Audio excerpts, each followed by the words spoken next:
دوسری طرف یہ جو 27ویں ترمیم ہوئی ہے، بہت میں نے اس پہ سوچا، لوگوں کے تاثرات بھی سنے۔ مجھے یہ لگتا ہے کہ یہ گناہ بے لذت ہے۔ اس سے عملی فائدہ نہیں ہوا، لیکن اس سے تاثراتی نقصان بہت زیادہ ہو گیا۔ آپ یہ دیکھیں، مثلا عملی فائدہ کیسے نہیں ہوا کہ آرمی چیف جو ہیں وہ پہلے بھی عملی طور پر chairman joint chiefs of staff اور تینوں جو فورسز ہیں ان کے ہیڈ تھے۔ جنگ میں آپ نے دیکھا، اس کے علاوہ بھی عملی طور پر سارے فیصلے جو ہے وہ آرمی چیف ہی کرتے تھے، اور سارے جو ہے وہ ان کے پیچھے جو ہے وہ ان کے ساتھ ہی چلتے تھے۔ تو اس لیے میرا خیال ہے عملی طور پر تو نہیں فرق پڑا، ایک آپ کانسٹیٹیوشنلی ضرور فرق پڑا ہے، لیکن اس کا تاثر یہ گیا ہے کہ جیسے بہت مقتدرہ کا رول بڑھ گیا ہے، اور جو حکومت ہے وہ بالکل کمزور ہو گئی ہے، اور مقتدرہ جو ہے وہ اوورآل انچارج ہو گئی ہے۔ یہ اس سے تاثر گیا ہے منفی، اور وہی میں کہہ رہا ہوں نا کہ گناہ بے لذت ہے۔ دوسرا ہو گیا استثناء۔ بھائی پاکستان کی تاریخ میں کس آرمی چیف کو استثناء نہیں تھا؟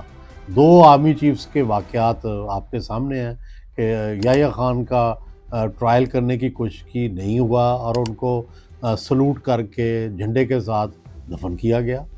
اور جنرل مشرف صاحب کا جب افتخار چودھری سے بھی چاہتے تھے چیف جسٹس آف پاکستان، اور نواز شریف بھی چاہتے تھے وزیر اعظم پاکستان، لیکن نہیں ہو سکا ٹرائل۔ ان کو درمیان سے ہی اچک کے ملٹری اسپتال بھجوا دیا گیا اور پھر باہر بھجوا دیا گیا۔ تو یہ استثناء بھی پہلے سے ہی حاصل تھا۔ یہ جو تا زندگی استثناء حاصل کیا گیا ہے، یہ اس کا بھی عملی کوئی فائدہ نہیں ہے۔ عملی طور پر پہلے بھی یہی پوزیشن تھی، لیکن تاثر یہ گیا ہے کہ بھئی جیسے یہ استثناء کر کے ہمیشہ کے لیے اپنے آپ کو محفوظ کیا گیا ہے۔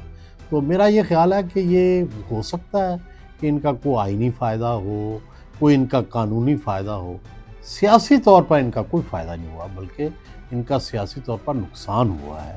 اور پہلی دفعہ ایسے لگا ہے کہ جیسے جمہوریت کا جو پودا ہے اس کو جانے انجانے میں نقصان پہنچانے کی کوشش کی گئی ہے۔